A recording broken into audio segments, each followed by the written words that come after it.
아, 진짜 보자 보자 하니까 열받게 하네. 뭐 하는 년인데 자꾸 남의 부대 일에 대가리를 들이밀어. 어? 아들 관리 그따위로 한 내년 잘못 아냐? 뭐 하는 년. 그 순간 평범한 검은색 정장 차림의 어머니로 그곳에 서 있던 박선우의 눈빛이 돌변했습니다. 그녀가 핸드백이 아닌 정장 안주머니에서 꺼낸 것은 낡은 지갑이 아니었습니다.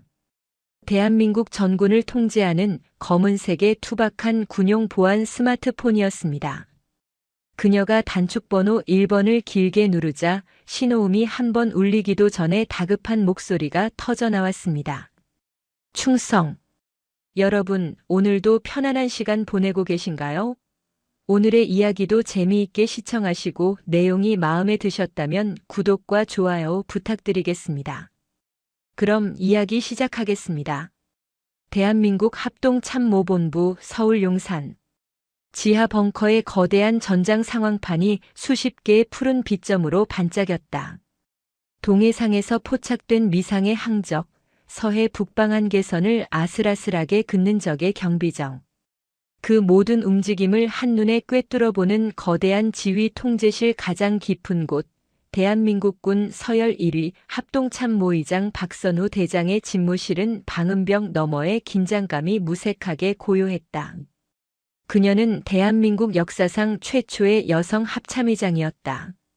그녀의 어깨에 달린 4개의 별은 단순한 계급이 아니었다. 그것은 30년 넘게 군복을 입고 전선과 정책의 최일선에서 버텨온 삶의 무게 그 자체였다.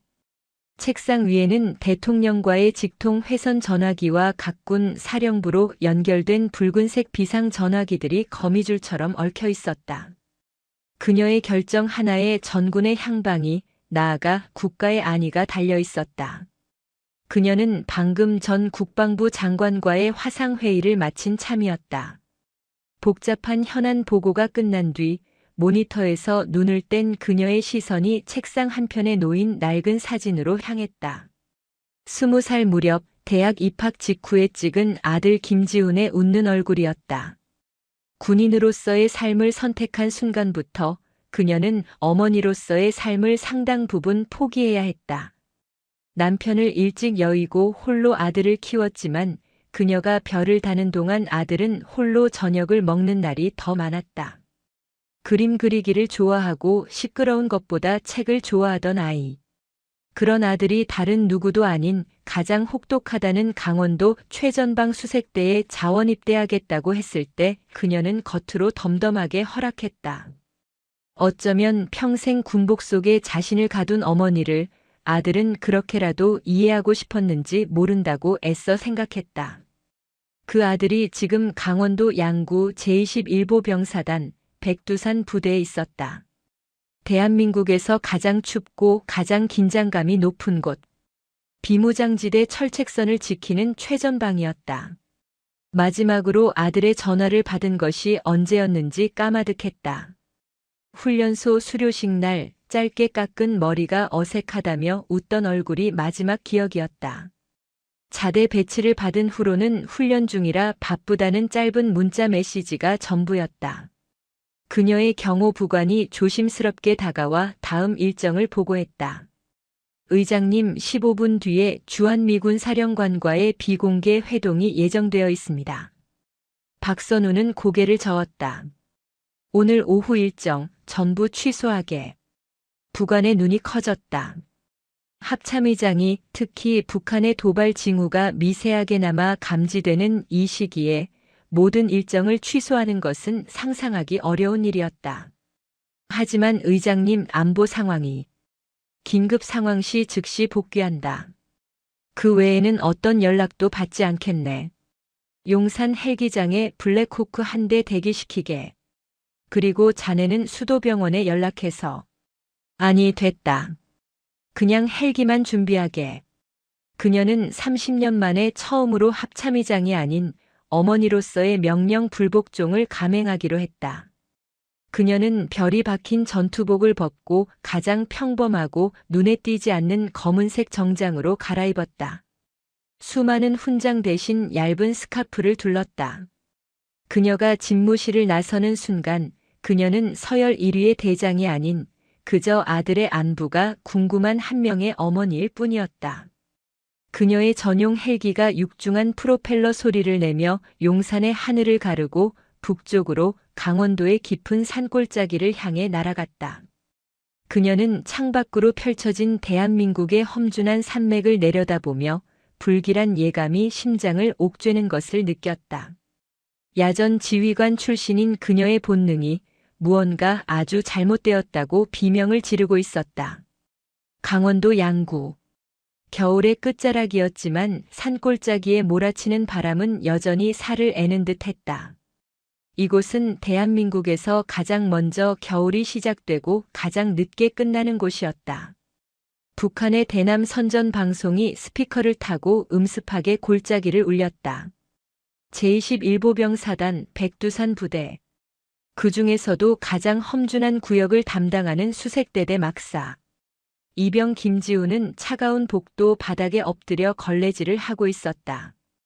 그의 등 뒤로 생활관 왕고인 강태식 일병이 다리를 꼬고 앉아 과자를 씹어먹고 있었다.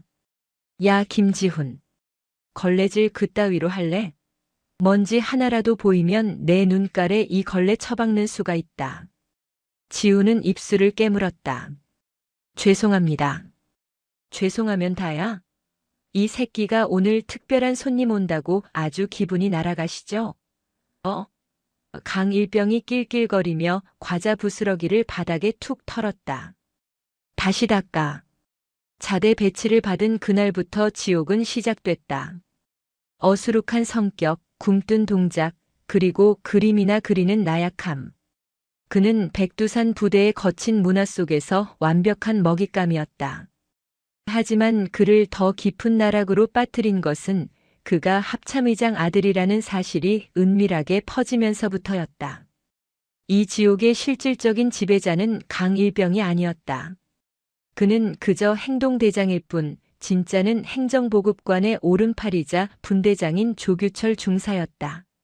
조 중사는 자판기 돈통을 털며 그 광경을 지켜보고 있었다. 그는 이 모든 상황을 알면서도 철저히 묵인했다. 아니, 오히려 그가 강일병을 부추겼다.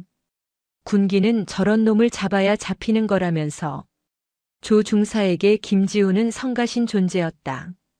특혜 시비에 휘말릴까봐 두려우면서도 동시에 그 배경을 이용해 무언가 뜯어낼 것이 없을까 호시탐탐 노리고 있었다. 조 중사는 지훈을 따로 불러 은근하게 압박했다. 어이, 김이병. 어머니가 그렇게 높으신 분이라며? 근데 왜 이렇게 부대 생활에 필요한 물품이 부족할까? 저기 세탁기도 고장났고 말이야. 어머니께 말씀드려서 최신형으로 한 대 넣어달라고 하지 그래. 지훈이 떨리는 목소리로 어머니는 그런 분이 아니십니다라고 대답하자 조 중사의 표정은 차갑게 굳었다. 그날 밤부터 강일병의 괴롭힘은 노골적인 폭력으로 변했다. 내 엄마가 별 4개면 뭐해? 여기서는 내가 왕이야. 이 새끼가 뺑 믿고 뺀질거려. 그들은 지훈이 어머니에게 어떤 불평도 하지 못하도록 철저하게 길들였다. 훈련 중 사고를 가장에 구타했고 식사 시간에는 일부러 시비를 걸어 밥을 제대로 먹지 못하게 했다. 지훈은 몇 달 만에 10kg이 넘게 빠졌고 그의 눈은 공포와 체념으로 죽어갔다. 그는 어머니에게 편지를 쓰고 싶었지만 모든 편지가 조 중사와 강일병의 검열을 거친다는 것을 알기에 포기했다. 이곳은 완벽하게 고립된 섬이었다. 면회객 방문입니다. 방송이 울렸다. 지훈의 심장이 철렁 내려앉았다. 박선우 대장이 탄 블랙호크 헬기는 양구의 군 비행장에 착륙했다. 그녀가 내리자마자 미리 대기하고 있던 제2군단 참모장과 21사단 부사단장이 거의 경례 자세로 달려왔다. 충성. 의장님 어쩐 일로. 박선우는 그들의 경례를 손짓으로 막았다. 비공식 방문일세. 사단장에게는 보고하지 말게. 그냥 아들 면회 온 어머니로 조용히 다녀가고 싶네. 그녀의 말에 비공식이라는 단어가 붙었지만 현역 대장, 그것도 합참의장이 자신의 관할 구역에 예고 없이 나타났다는 사실에 두 장교의 등줄기에는 식은땀이 흘렀다. 그들은 군단장과 사단장에게 이 사실을 즉시 보고해야 할지 아니면 의장의 비공식이라는 말을 믿어야 할지 혼란에 빠졌다. 박선우는 그들의 고뇌를 무시한 채 미리 준비시킨 민간인 번호판의 검은색 세단에 올랐다. 차가 사단 사령부를 지나 수색대대가 있는 산골짜기로 접어들수록 그녀의 마음은 더욱 무거워졌다. 서울의 번잡함이 사라지고 거대하고 붉은 백두산 부대 표지판과 함께 개울 위로 길게 늘어선 철책선이 나타났다. 지뢰라는 살벌한 경고판과 강 건너 북녘 땅을 응시하는 해안 초소들이 이곳이 전쟁의 최전선임을 실감케 했다. 위병소의 차가 멈췄다. 그녀는 신분증 대신 미리 준비한 아들의 소속과 이름이 적힌 면회 신청서를 내밀었다. 위병소 근무자는 서류를 확인하고는 무심하게 고개를 까딱했다. 김지훈 이병 면회 오셨습니까? 저쪽 면회실로 가시면 됩니다. 그녀가 차에서 내리는 순간 대대 본부 건물 2층에서 누군가 황급히 창문 커튼을 내리는 것이 보였다. 대대장 문학준 중령이었다. 문 중령은 이미 1시간 전 사단 부사단장으로부터 합참의장께서 사적인 용무로 대대 관할 구역으로 이동 중이라는 전가를 받고 패닉에 빠져 있었다. 사적인 용무란 아들 면회가 분명했다. 문제는 김지훈 이병이었다. 문 중령은 김 이병이 자대에 배치되었을 때 중대장 이진석 대위를 따로 불렀다. 이 대위, 자네 중대의 합참의장 아들이 왔더군. 골치 아프게 됐어. 특혜 시비 붙으면 우리 둘 다 끝장이야. 그렇다고 사고가 나도 안 돼. 알아서 잘 관리하게. 너무 풀어주지도 말고 그렇다고 너무 잡지도 말고. 그냥 조용히 먼지 안 나게 전역시키는 게 우리 목표야. 이 알아서 잘 관리하라는 애매한 지시는 이 대위를 거쳐 분대장인 조규철 중사에게 전달되면서 절대 특혜 시비가 붙어서는 안 된다. 다른 놈들보다 2배로 굴리고 2배로 엄하게 다뤄라. 그래야 뒤탈이 없다는 완벽한 괴롭힘의 명분으로 변질되었다. 문 중령은 지금 자신의 사무실에서 차마 내려가 보지도 못한 채 그저 이 사적인 면회가 조용히 끝나기만을 빌고 있었다. 면회실은 차갑고 휑했다. 플라스틱 의자 몇 개와 오래된 자판기가 전부였다. 박선우는 싸늘한 의자에 앉아 아들을 기다렸다. 잠시 후 면회실 문이 열리고 전투복 차림의 김지훈 이병이 들어섰다. 어머니. 박선우는 아들을 발견하고 환하게 웃으려다 그 자리에 얼어붙었다. 불과 몇 달 만에 본 아들은 뼈와 가죽만 남은 채 회색빛으로 질려 있었다. 애써 웃으려는 입술은 터져 있었고 짧은 머리카락 아래 관자놀이 부근에 희미하게 가라앉지 않은 멍자국이 선명했다. 무엇보다 아들의 눈. 어릴 적 총명하게 빛나던 그 눈은 지금 공포와 체념으로 죽어 있었다. 어머니 오셨습니까? 지훈이 경례를 붙이려다 사복 차림의 어머니를 보고 황급히 손을 내렸다. 얼굴이 왜 이래? 어디 아픈 거야? 박선우가 아들의 깡마른 얼굴을 만지려 손을 뻗었다. 지훈은 자기도 모르게 움찔 어깨를 움츠리며 뒤로 물러섰다. 박선우의 심장이 얼음물에 담긴 듯 차가워졌다. 야전 지휘관 출신인 그녀의 본능이 비명을 질렀다. 아들이 지금 극도의 공포 상태에 놓여 있음을. 아닙니다. 훈련이 좀 힘들어서 그렇습니다. 밥은 잘 먹는 거지? 네, 그럼요. 여기 맛있습니다. 박선우는 애써 싸운 음식을 펼쳤다. 아들이 가장 좋아하던 갈비찜과 잡채였다. 하지만 지우는 음식에 거의 손을 대지 못했다. 그의 눈동자는 음식이 아닌 면회실 입구에서 이쪽을 힐끔거리며 자기들끼리 낄낄거리는 조규철 중사와 강태식 일병을 향해 공포에 질린 채 떨리고 있었다. 박선우는 더 이상 참을 수 없었다. 이건 정상이 아니었다. 지훈아. 똑바로 말해. 무슨 일이야? 누가 너 괴롭혀? 그녀의 목소리가 낮고 단호하게 가라앉았다. 어머니의 목소리가 아닌 지휘관의 목소리였다. 아들의 눈이 흔들렸다. 그 순간 면회실 문이 거칠게 열리고 조규철 중사가 들어왔다. 그는 박선우를 위아래로 훑어보더니 지훈에게 말했다. 야, 김이병. 면회 시간 다 됐어. 빨리 처먹고 들어가.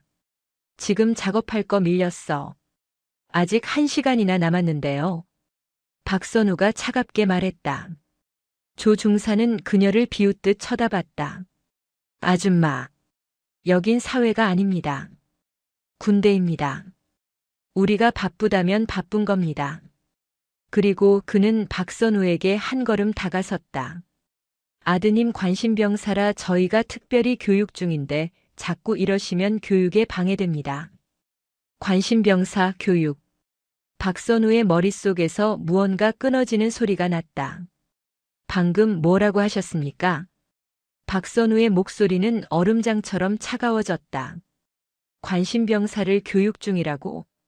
조규철 중사는 이 평범해 보이는 중년 여자의 기세에 눌리지 않으려 오히려 더 거만하게 굴었다. 그렇습니다. 댁의 아드님이 워낙 굼뜨고 나약해서 저희가 해병, 아니 백두산 부대 정신을 주입하는 중입니다. 군대 일은 군대가 알아서 하는 거니까 아줌마는 저기 가서 얌전히 앉아 계시죠. 바로 그때였다. 지훈이 긴장한 나머지 어머니가 건네준 따뜻한 차가 담긴 보온병을 놓쳤다. 쨍그랑. 쇠로 된 보온병이 바닥에 떨어지며 요란한 소리를 냈고 뜨거운 물이 바닥으로 쏟아졌다. 면회실의 모든 소리가 멎었다. 구석에서 낄낄거리던 강태식 일병의 웃음소리가 멈췄다. 두 사람의 시선이 얼어붙은 지훈과 쏟아진 물을 향해 천천히 돌아갔다. 정적은 3초를 넘기지 못했다. 이런 게시발. 강태식 일병의 입에서 거친 욕설이 터져나왔다. 그는 먹던 과자 봉지를 집어 던지며 자리에서 벌떡 일어났다. 내 애미가 싸준 밥 처먹을 자격도 없는 새끼가 지금 면회실 바닥까지 조져나. 그는 성큼 지훈에게 다가와 망설임 없이 지훈의 멱살을 움켜쥐었다. 어머니 강서윤이 바로 옆에 앉아 있었지만 그는 전혀 개의치 않았다. 지금 뭐 하시는 겁니까? 박선우가 자리에서 벌떡 일어났다. 그녀의 전신에 피가 거꾸로 솟구치는 분노가 치밀었다. 당장 그 손 놓지 못해. 강태식은 박선우를 힐긋 쳐다보았다. 그의 눈에는 일말의 두려움도 없었다. 오히려 방해받았다는 짜증과 경멸이 가득했다. 아줌마는 빠져. 그는 지훈의 멱살을 쥔 채 면회실 구석 자판기 뒤편의 좁은 창고형 공간으로 그를 거칠게 끌고 갔다. 죄송합니다. 강 일병님. 제가. 닥쳐 이 버러지 새끼야. 쾅. 강태식이 지훈을 창고 벽으로 밀어붙이는 둔탁한 소리가 들렸다. 그리고 곧바로 박선우의 귀에 결코 들려서는 안 될 소리가 들려왔다. 퍽, 퍽, 이 새끼가 여기가 내 집 안방인 줄 알아? 군화발이 복부를 걷어차는 살이 찢어지고 뼈가 울리는 소리였다. 당장 문 열어. 박선우가 창고 문으로 달려가려던 순간 면회실 책임자인 조규철 중사가 팔짱을 낀 채 그녀의 앞을 막아섰다. 그의 얼굴에는 귀찮다는 표정이 역력했다. 아줌마 참견 마시라니까. 지금 우리 교육 중입니다. 사람을 짐승처럼 두들겨 패는 게 당신들 백두산 부대의 교육 방식인가? 당신 간부야. 저 폭행을 당장 멈추게 해. 아, 시끄럽네, 진짜. 조 중사가 귀를 후비며 인상을 썼다. 그는 이제 노골적으로 그녀를 위아래로 훑어보며 비웃었다. 아줌마가 군대를 알기나 해? 어디서 주워들은 건 있어가지고. 상급부대? 헌병대? 마음대로 하셔. 어차피 그 양반들도 내 말 듣지 아줌마 말 안 들어. 그는 박선우의 어깨를 손가락으로 툭 밀쳤다.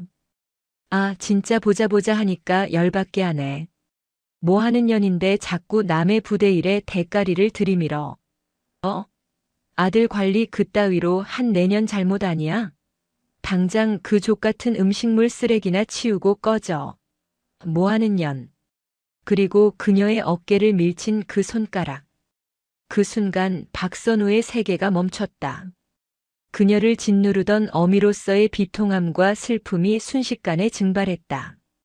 그 자리를 대신 채운 것은 대한민국 전군 통수권자 2위 합참의장 박선우의 차가운 분노였다. 박선우는 밀쳐진 어깨의 온매무새를 천천히 바로잡았다. 그리고 자신을 연이라고 부른 조규철 중사의 눈을 정면으로 바라보았다. 그녀의 눈에는 더 이상 감정이 없었다. 오직 얼음보다 차가운 살기만이 남아있었다. 방금 뭐라고 했나? 뭐 하는 년이냐고 물었다. 왜 귀까지 처먹었어? 조규철이 거침없이 내뱉었다. 좋다. 박선우가 짧게 말했다. 그녀는 더 이상 이 버러지들과 대화할 가치를 느끼지 못했다. 그녀는 핸드백이 아닌 정장 안주머니에서 검은색의 투박한 군용 보안 스마트폰을 꺼냈다. 어이구, 조 중사님. 저 아줌마 드디어 일일이 누른답니다. 강태식이 창고에서 땀에 젖은 채 나오며 박장대소를 했다. 그의 발치에 지훈이 피를 흘리며 쓰러져 있었다. 박선우는 그들의 조롱을 무시한 채 단축번호 1번을 길게 눌렀다. 신호음이 한 번 울리기도 전에 전화가 연결되었다. 수화기 너머로 다급하고 절도 있는 목소리가 들려왔다. 충성. 육군 참모 총장입니다. 조규철과 강태식의 웃음소리가 멎었다. 육군 참모 총장이라는 단어는 그들도 알아들을 수 있었다. 박선우는 쓰러진 아들을 내려다보며 얼어붙은 두 놈을 곁눈질로 훑으며 얼음처럼 차가운 목소리로 말했다. 나 합참의장 박선우요. 합참의장? 강태식의 입에서 바람 빠지는 소리가 났다. 그가 씹던 껌이 바닥으로 툭 떨어졌다. 조규철 중사의 얼굴은 피기가 사라지는 수준이 아니었다. 그는 자신의 귀를 의심했다. 방금 년이라고 불렀던 아줌마가 대한민국군 서열 1위 텔레비전 속에서나 보던 대통령 바로 밑에 그 대장 합참의장이라고.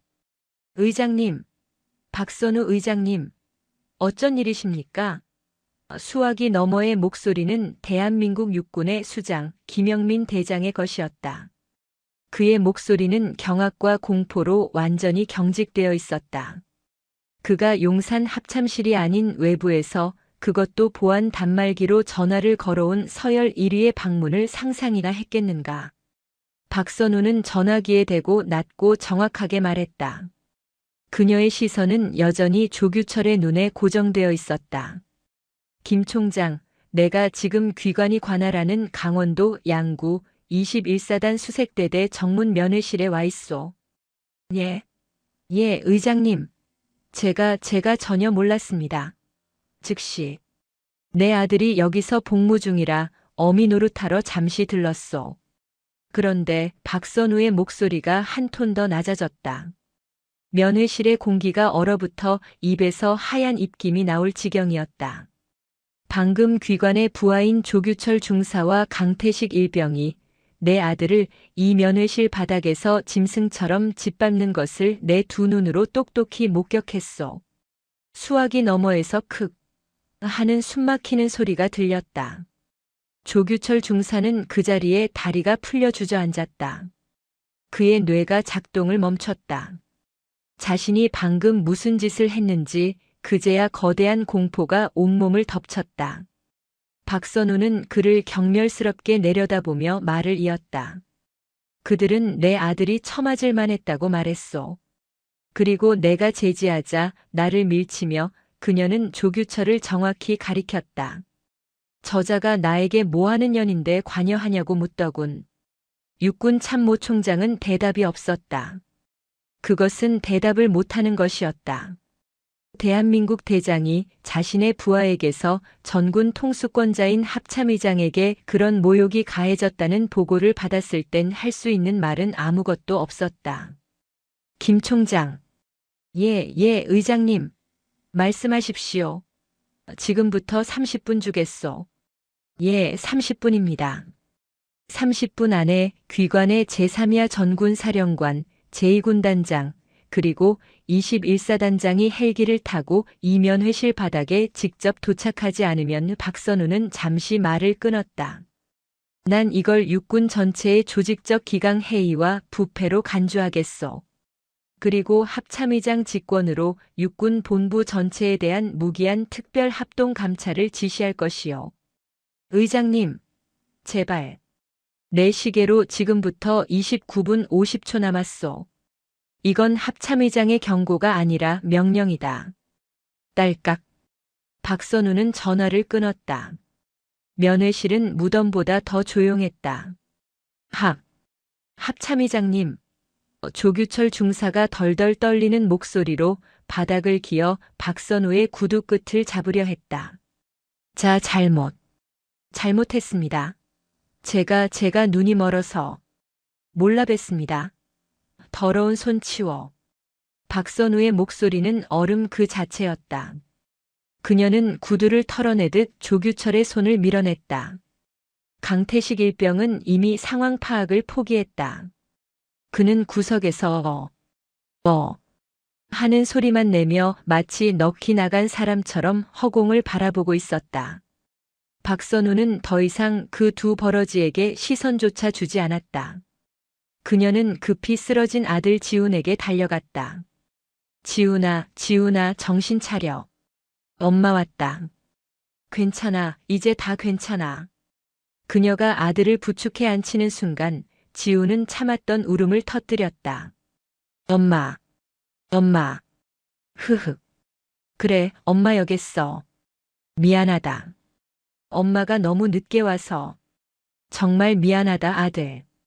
그녀는 아들의 찢어진 입가를 닦아주며 자신의 정장 재킷을 벗어 아들의 몸을 감쌌다.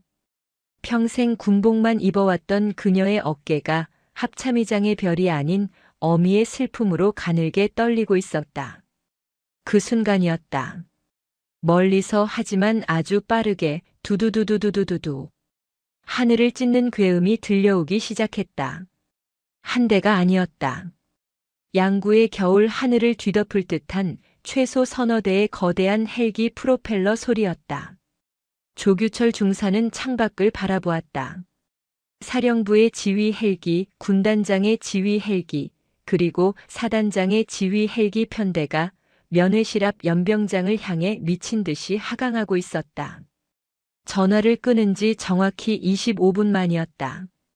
대한민국 육군 최전방을 책임지는 야전 사령관, 군단장, 사단장이 그들의 모든 것을 걸고 합참의장의 분노를 잠재우기 위해 날아오고 있었다.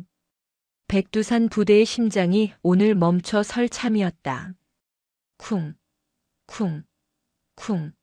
세 대의 헬기가 거의 동시에 면회실 앞 연병장을 지축이 울리도록 내려앉았다. 헬기에서 뿜어져 나온 거대한 돌풍이 면회실 창문을 깨트릴 듯이 후려쳤다. 위병소 초병들은 비명을 지르며 엎드렸다. 헬기의 문이 열리기도 전에 제2군단장 손태규 중장과 21사단장 오성환 소장이 뛰어내렸다. 그들의 전투복은 황급히 꿰입느라 구겨져 있었고 얼굴은 공포로 하얗게 질려 있었다. 그들은 수백 명의 부대원들이 지켜보는 가운데 마치 신병처럼 흙먼지를 뒤집어 쓴 채 면회실 문을 향해 돌진했다. 쾅! 면회실 문이 부서져라 열렸다. 두 장군 그리고 그들을 뒤따라온 육군 헌병대장과 참모들은 그 자리에 얼어붙었다. 그들의 눈앞에 펼쳐진 광경은 지옥도 그 자체였다. 대한민국 군 서열 1위 합동참모의장 박선우가 값비싼 검은색 정장이 흙먼지와 핏물로 더럽혀진 채 바닥에 주저앉아 있었다. 그리고 그녀의 품에는 입가에 피를 흘리며 실신하듯 쓰러져 있는 이등병이 안겨 있었다. 면회실 구석에는 방금 무슨 일이 일어났는지 인지조차 못하는 강태식 일병과 바닥에 주저앉은 채 오줌을 지려 바지를 적시고 있는 조규철 중사가 있었다. 의장님. 손태규 군단장이 군모를 벗어든 채 떨리는 목소리로 그녀에게 다가갔다. 그는 감히 경례조차 붙이지 못했다. 서열 1위의 지휘관이 자신의 관할 구역에서 그것도 자신의 부하들에게 그런 일을 당한 직후였다. 제가 죽을 죄를. 그가 박선우 앞에서 무릎을 꿇으려던 순간이었다. 무릎은 죄인이 꿇는 것이다, 손 장군. 박선우의 목소리가 면회실 바닥을 긁었다. 그녀는 아들에게서 눈을 떼지 않은 채 말했다. 그리고 죄인은 저기 있다. 그녀의 손가락이 오줌을 지린 조규철과 넋이 나간 강태식을 향했다. 헌병대장. 뭐하나. 저 두 놈, 저것들은 이 시간부로 군인이 아니다. 저것들은 군복을 입을 자격이 없는 범죄자다. 당장 저놈들의 계급장을 떼고 군복을 벗겨. 수갑 채워서 특수폭행, 가혹행위, 그리고 전군 통수권자에 대한 모욕 및 상관 폭행 미수, 군사 반란에 준하는 범죄로 당장 긴급 체포해. 육군 교도소 독방에 쳐넣어. 헌병들이 비명처럼 달려들어 바닥에서 발버둥 치는 조규철과 이미 실신한 강태식을 짐승처럼 끌어내기 시작했다. 살려주십시오. 의장님, 군단장님, 제가 잘못했습니다. 조규철의 비명이 면회실을 가득 채웠다. 모든 소란이 끝나고 박선우는 그제야 천천히 아들을 안은 채 일어섰다. 그녀의 검은 정장은 아들의 피와 흙먼지로 엉망이 되어 있었다. 의장님 용서를. 오성환 사단장이 다시 한번 머리를 조아렸다. 박선우는 그를 무시했다. 그녀는 손태규 군단장을 바라보았다. 손 장군. 예, 의장님. 의무 헬기를 부르시오. 예, 즉시 사단 의무대로. 사단 의무대가 아니다. 박선우가 그의 말을 잘랐다. 그녀의 눈빛은 그녀의 부대를 단 하나도 신뢰하지 않는다는 뜻을 명확히 담고 있었다. 지금 당장 용산 국군수도병원 외상센터장에게 직접 연락해. 합참 명령으로 최고의 외상팀을 준비시키라고. 내 아들은 여기서 단 1초도 더 머물 수 없어. 그녀는 자신의 헬기 편대를 가리켰다. 합참 지휘 헬기로 내가 직접 이송하겠소. 그것은 군단장과 사단장 면전에 대고 날린 가장 큰 불신이자 가장 무거운 질책이었다. 오성환 사단장의 얼굴이 하얗게 질렸다. 자신의 부대에서 발생한 환자를 합참의장이 직접 자신의 헬기로 수도병원으로 빼내 가겠다는 선언이었다. 이 사단은 완벽하게 무시당했다. 알겠습니다, 의장님. 즉시 조치하겠습니다. 손태규 군단장이 이를 악물고 대답했다. 잠시 후 치열한 헬기 프로펠러 소리와 함께 아들을 태운 헬기가 양구의 하늘을 벗어났다. 박선우는 헬기 문이 닫히기 직전 연병장에 망부석처럼 서 있는 두 장군을 내려다보았다. 두 사람 꼼짝 말고 거기서 대기하시오. 내가 내 아들을 병원에 눕히고 다시 돌아올 테니. 그녀의 목소리는 약속이었다. 지옥으로 다시 돌아오겠다는 약속. 1시간 반 뒤 박선우는 양구의 21사단 지휘 통제실에 다시 강림했다. 그녀는 용산 수도병원에 아들을 내려놓자마자 흙먼지와 피자국이 그대로 묻은 정장 차림으로 돌아왔다. 그녀의 곁에는 이제 그녀의 군복 입은 그림자 합참작전본부장과 합참감찰실장이 도열해 있었다. 지휘 통제실에는 사단장 오성환 소장과 군단장 손태규 중장, 그리고 방금 도착한 육군참모총장 김영민 대장이 죄인처럼 서 있었다. 박선우는 지휘관석에 앉지 않았다. 그녀는 상황판 앞에 선 채 육군의 최고 지휘관들을 돌아보았다. 병원 기록이 방금 도착했어. 그녀의 목소리는 감정 없이 매마비었다. 갈비뼈 2대 골절, 좌측 신장 타박상으로 인한 내부 출혈, 안면부 열상.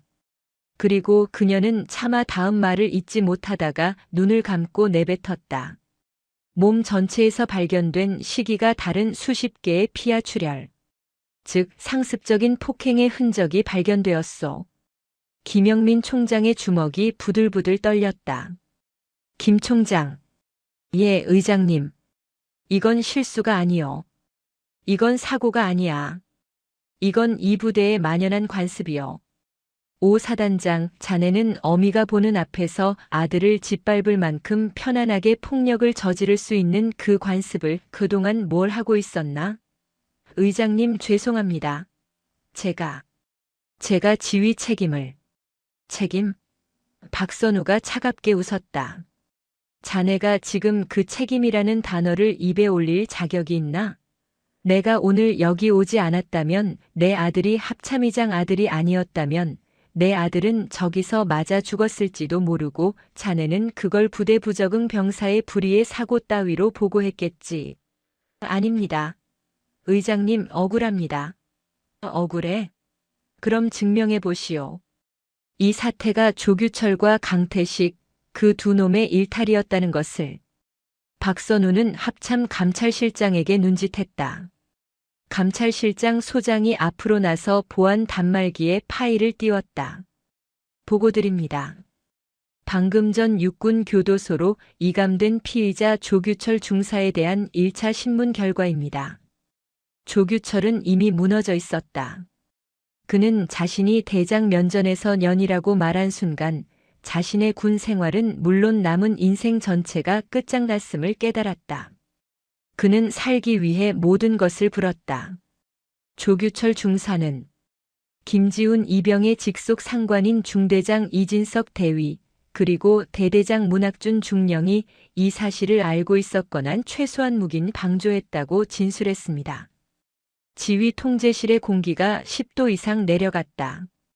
오성환 사단장의 다리가 풀렸다. 만약 이것이 사실이라면 이것은 21사단 전체의 지휘 체계가 뿌리부터 썩어 있다는 뜻이었다.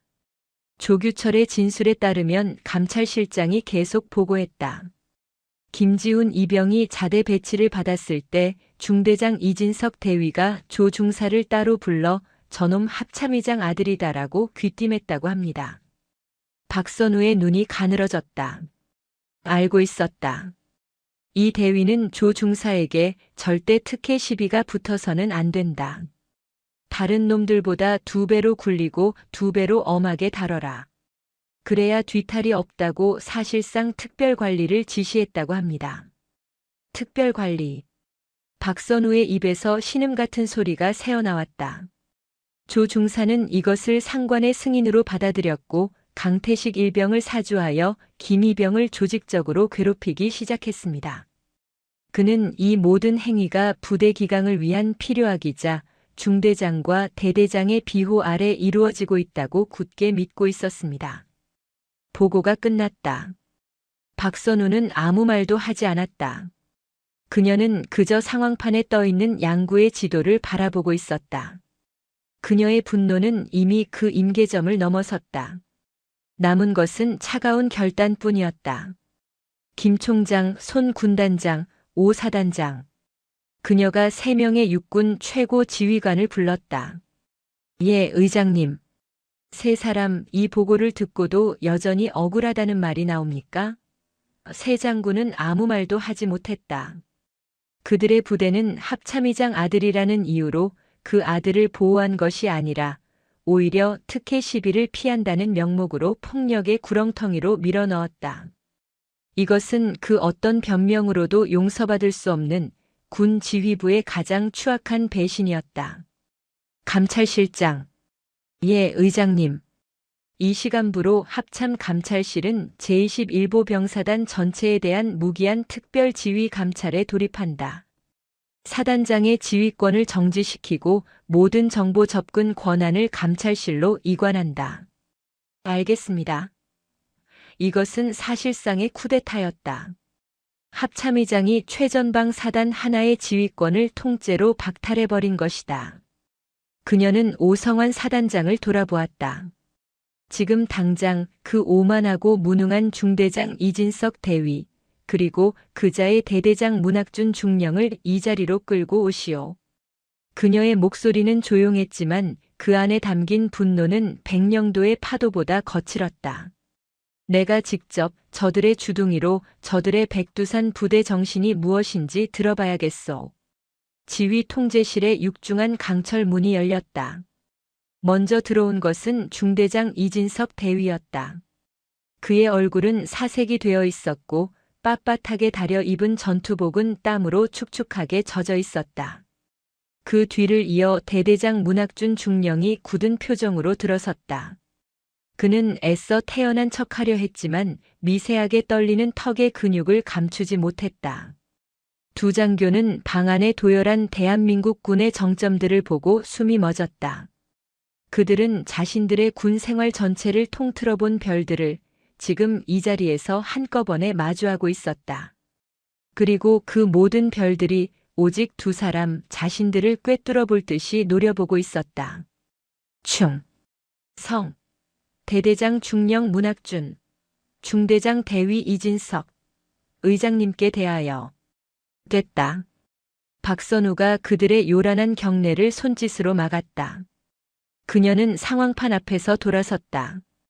그녀의 피 묻은 정장이 그 어떤 장군의 군복보다 더 위압적이었다. 이진석 대위. 예, 의장님.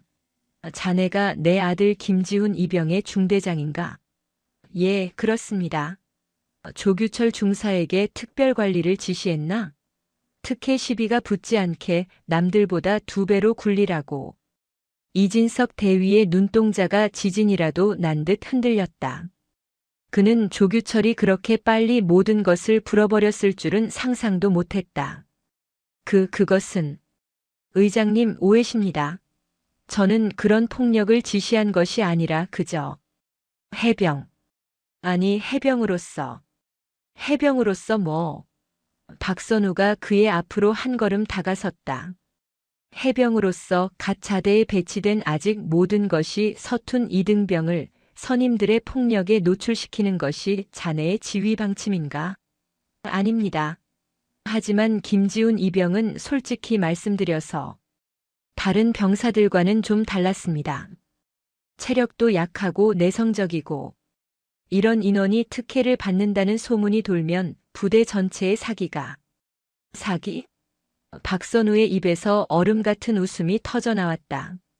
내 놈이 말하는 그 사기가 한 병사를 짓밟아서 유지되는 것이라면 그런 백두산 부대는 당장 해체하는 게 맞아. 내 놈은 지휘관이 아니야. 넌 그저 내 안위가 걱정되어 병사 하나를 늑대 소굴의 제물로 던져 넣은 비겁한 겁쟁이에 불과해. 의장님. 이진석이 절박하게 외쳤다. 그때 대대장 문학준 중령이 끼어들었다. 의장님, 이 대위의 말에도 일리가 있습니다. 저희 최전방 부대는 닥쳐라 문중령. 박선우의 목소리가 벼락처럼 내리쳤다. 내 놈은 중대장의 그 어리석은 판단을 바로잡아야 할 대대장이었어. 그런데 넌 뭘 했나? 조규철의 진술에 따르면 넌 이 모든 특별 관리를 보고받고도 묵인했더군. 그것은 중대장의 지휘 권한을 존중. 존중? 박선우는 문학준 중령의 바로 눈앞까지 다가섰다. 대장의 위압감이 중령의 숨통을 옥죄었다. 내 아들의 갈비뼈가 부러지는 순간에도 내 놈은 중대장의 권한을 존중하고 있었나? 조규철이 내 면전에서 뭐하는 년이라고 짓거리는 순간에도 내 놈은 그자의 사기를 존중하고 있었냐 말이다. 내 놈들은 지휘관이 아니야. 공범이다. 아니, 주범이다. 박선우는 두 사람에게서 돌아섰다. 그녀는 육군 참모총장 김영민 대장을 바라보았다. 김 총장. 예, 의장님. 이 두 사람 이 시간부로 보직 해임하시오. 문학준과 이진석의 눈이 절망으로 커졌다. 보직 해임. 그것은 군인에게 내려지는 사회적 사망 선고였다. 합참 감찰실은 이 두 자를 즉시 직무유기 및 가혹행위 방조 혐의로 입건하고 군 검찰로 이송하시오. 나는 내일 아침 대통령께 이 두 자의 군복을 벗기는 것을 공식 건의할 것이요. 의장님, 안 됩니다. 제발 한 번만 기회를. 두 장교가 비명을 지르며 매달리려 했지만 양옆을 지키고 있던 합참 헌병들이 그들의 입을 막고 팔을 꺾어 지휘 통제실 밖으로 끌어냈다. 다음 날 아침 서울 용산 국방부 합동청사. 대한민국 국방의 모든 정책과 전략이 결정되는 가장 높고 견고한 성체, 그 심장부인 국방부 장관실 최고 위급 전략회의실에는 얼음장 같은 정적이 감돌았다. 타원형의 거대한 테이블, 그 상석에는 국방부 장관과 청와대 국가안보실장이 앉아 있었다. 그리고 그들 옆으로 육해 공군 참모총장들이 굳은 얼굴로 배석해 있었다. 그리고 그들 맞은편 피고인석처럼 보이는 자리에 육군 참모총장 김영민 대장이 홀로 앉아 있었다. 오늘 이 자리는 박선우 의장의 사적 복수를 질책하는 자리가 아니었다. 이것은 박선우 합참의장이 군 전체의 수뇌부를 소집하여 육군이라는 조직 전체를 심판대에 올린 비공식적인 군사 재판정이었다. 박선우는 상석이 아닌 테이블의 한가운데 마치 검사처럼 서 있었다. 그녀는 피 묻은 정장 대신 칼처럼 각이 잡힌 합참의장 정복을 입고 있었다. 그녀의 어깨에 달린 4개의 별은 오늘따라 심판자의 표식처럼 서늘하게 빛났다. 회의를 시작하기 전에 합동감찰단의 최종 보고서를 공유하겠소. 그녀가 스크린에 파일을 띄웠다. 첫 번째 장은 국군 수도병원에서 촬영한 김지훈 이병의 전신 상처 사진이었다. 갈비뼈의 골절, 신장의 피멍, 그리고 온몸을 뒤덮은 시기가 다른 멍 자국들. 회의실에 있던 대장들의 표정이 일그러졌다. 이것이 어제 내가 목격한 교육의 결과요. 그녀는 다음 장을 넘겼다. 그것은 조규철 중사와 이진석 대위, 문학준 중령의 관계도였다. 특별관리 지시, 가혹행위 묵인, 소원수리 누락. 그리고 어젯밤 추가 감찰로 밝혀낸 조규철 중사의 부대 유류 및 부식 횡령, 그리고 문학준 중령에게 정기적인 상납이라는 붉은색 글씨가 중앙에 박혀 있었다. 이것은 군납 비리가 아니라 군기문란의 문제요. 조용히 듣고 있던 국가안보실장이 날카롭게 지적했다. 박 의장. 물론 21사단의 비리는 충격적이요. 하지만 의장께서 합참의 직속 감찰단을 동원해 사단의 지휘권을 사실상 무력화시킨 것은 명백한 월권이요. 대통령께서도 이 점을 심각하게 우려하고 계시오. 군의 지휘 계통을 무너뜨린 선례를 남긴 것이요. 국방부 장관도 거들었다. 박 의장, 나는 박 의장을 신뢰하지만 이번 일은 사적인 감정이 개입되었다는 의심을 피하기 어렵소. 아들의 일이 아니었다면 의장께서 직접 헬기를 타고 양구까지 갔겠소? 그것은 이 재판정의 핵심이었다. 그들은 박선우의 정의가 아닌 그녀의 동기를 문제 삼고 있었다. 모든 시선이 박선우에게 쏠렸다. 그녀가 여기서 밀리면 이 모든 것은 아들 바보 여장군의 히스테리로 격화되고 육군 비리는 꼬리 자르기로 끝날 것이었다. 박선우는 그들의 눈을 피하지 않았다. 장관님, 실장님. 두 분의 우려에 깊이 공감합니다. 그녀는 천천히 입을 열었다. 네, 맞습니다. 제 아들이 아니었다면 저는 어제 양구에 가지 않았을 겁니다. 회의실이 술렁였다. 그녀의 솔직한 인정이었다. 하지만 그녀의 목소리가 강철처럼 단단해졌다. 제가 만약 제 아들이 아니라는 이유로 어젯밤 감찰단이 발견한 그 27명의 다른 아들들의 비명을 외면했다면 저는 오늘 이 자리에 합참의장으로서 서 있을 자격이 없습니다. 그녀는 스크린에 어젯밤 감찰단이 확보한 다른 피해 병사들의 익명 진술서를 띄웠다. 조규철 중사가 아버지 수술비가 급하다고 해서 돈을 빌려줬는데 갚으라고 하자 죽여버린다고 협박했습니다. 강태식 일병이 밤마다 저를 불러내 차마 입에 담을 수 없는 성적인 가혹 행위를 했습니다. 이진석 중대장님께 말씀드렸지만 남자 새끼가 그 정도도 못 참냐는 말만 들었습니다. 문학준 대대장님은 저희에게 사고 치면 너희 부모님까지 피곤해진다고 말했습니다. 저희는 신고할 곳이 없었습니다. 방 안의 공기가 얼어붙었다. 이것은 단순한 폭력이 아니었다. 금품 갈취, 성가혹 행위, 그리고 지휘관에 의한 협박. 장관님, 실장님, 그리고 각군 총장님들. 박선우가 테이블을 돌며 그들을 하나하나 바라보았다. 이것이 제가 월권을 하면서까지 지켜야 했던 대한민국의 아들들입니다. 제가 어제 목격한 것은 제 아들에 대한 폭행이 아니었습니다. 그것은 합참의장 아들도 밟아버릴 수 있다는 썩어 빠진 권력에 대한 과시였고 그 과시를 묵인하고 조장한 지휘부의 범죄였습니다. 그녀는 육군 참모총장 김영민 대장을 노려보았다. 김 총장, 대답해 보시오. 이것이 귀관이 말하는 강한 육군의 실체란 말인가? 적이 아닌 가장 약한 전우의 등을 물어뜯는 것이, 지휘관의 비리를 덮기 위해 병사들의 입에 재갈을 물리는 것이, 그것이 백두산 부대의 전통인가? 김영민 대장은 거대한 체구에도 불구하고 박선우의 분노 앞에서 초라하게 고개를 숙였다. 아닙니다. 죄송합니다. 제가 육군을 잘못 이끌었습니다. 모든 것은 저의 책임입니다. 그것은 대장의 완벽한 항복 선언이었다. 박선우는 다시 국방부 장관과 안보실장을 바라보았다. 저는 어제 제 아들에게 엄마가 합참의장이라서 미안하다고 말했습니다. 그녀의 목소리가 미세하게 떨렸다. 제 지위가 제 아들을 지키는 방패가 아니라 오히려 관역을 그린 표적이 되었기 때문입니다. 하지만 오늘 이 자리에서만큼은 분명히 말씀드립니다. 그녀는 테이블을 주먹으로 내리쳤다. 제 아들이 겪은 그 고통을 이 나라 그 어떤 부모도 그 어떤 아들도 다시는 겪게 하지 않기 위해서라면 저는 월권이 아니라 그 이상의 것도 할 것입니다. 그것이 대통령께서 저에게 이 4개의 별을 달아주신 진짜 이유라고 믿기 때문입니다. 이것은 제 사적 복수가 아닙니다. 이것은 군 서열 1위로서의 공적 책무입니다. 회의실은 완벽한 침묵에 휩싸였다. 그녀의 논리는 완벽했다.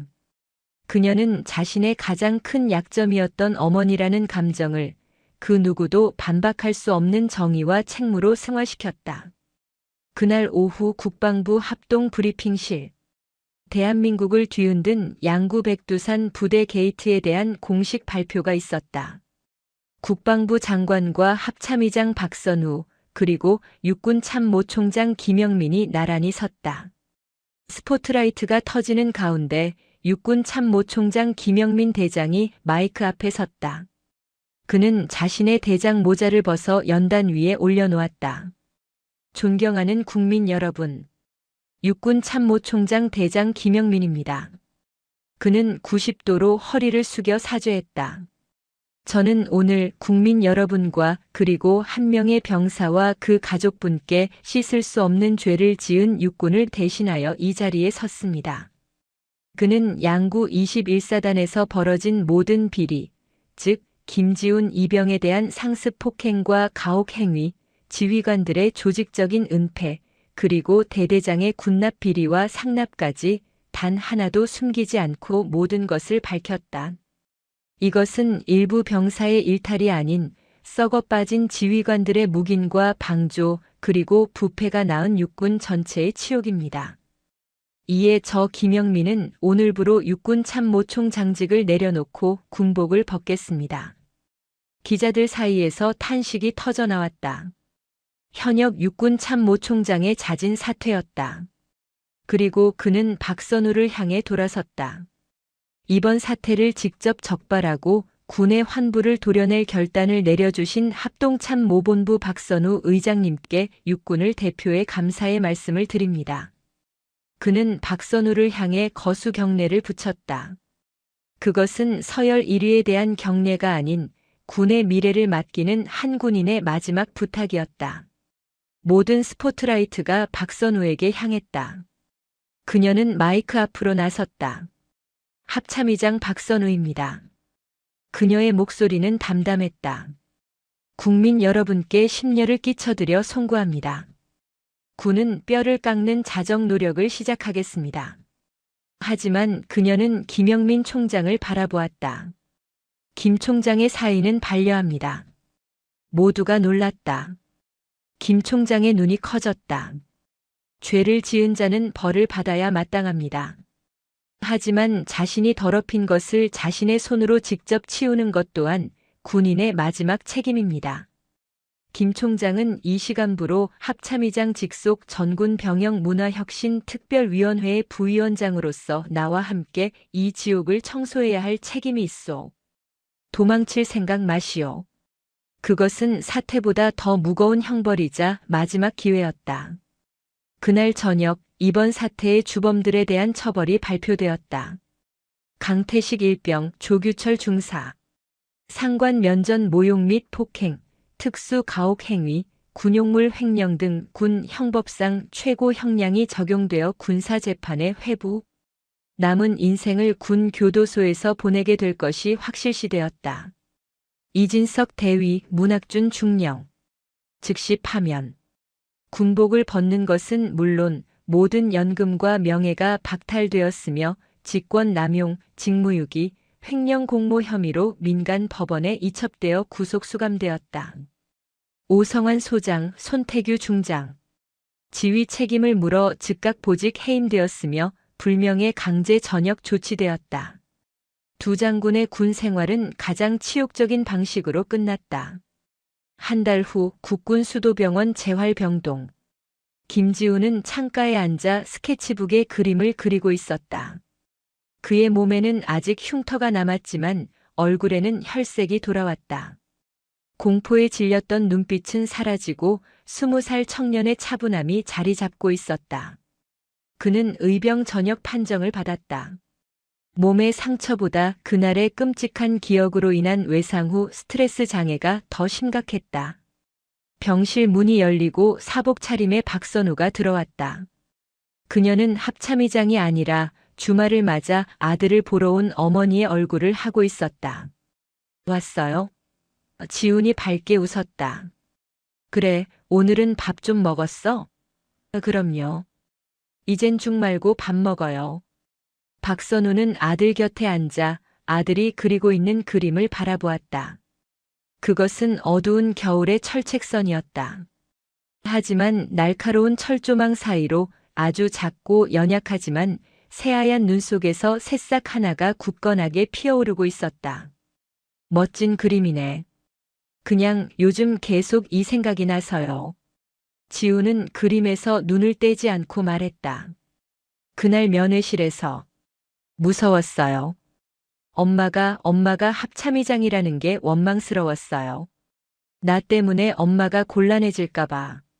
엄마 이름에 먹칠할까봐. 그게 맞는 것보다 더 무서웠어요. 지훈아. 그런데 엄마가 헬기 타고 다시 돌아왔을 때, 그리고 오늘 뉴스에서 다른 피해자들 이야기가 나올 때 깨달았어요. 지훈이 고개를 돌려 어머니의 눈을 바라보았다. 엄마는 나 하나 구하러 온 게 아니었구나. 엄마는 그날 나한테만 온 게 아니라 그 부대에 갇혀있던 다른 27명한테도 같이 온 거였어요. 박선우는 아무 말도 하지 못했다. 그저 아들의 손을 꽉 잡았다. 엄마 고마워요. 지훈이 처음으로 그날의 일에 대해 고맙다고 말했다. 나 이제 괜찮아요. 아니, 괜찮아질 거예요. 전역하고 다시 그림 그릴 거예요. 그리고 그는 자신의 그림을 가리켰다. 나도 엄마처럼 누군가를 지켜주는 그림을 그릴 거예요. 박선우는 아들을 끌어안았다. 그녀의 어깨에 달린 4개의 별이 아들의 환자복에 부딪혀 작게 소리를 냈다. 그녀는 깨달았다. 자신이 지킨 것은 아들의 목숨만이 아니었다. 아들은 그날의 지옥을 딛고 자신만의 철책선에 피어날 새싹을 찾아낸 것이다. 그녀의 전쟁은 아직 끝나지 않았다. 하지만 그녀는 더 이상 혼자가 아니었다. 그녀가 지켜낸 아들이 이제 그녀의 가장 든든한 방패가 되어주고 있었다.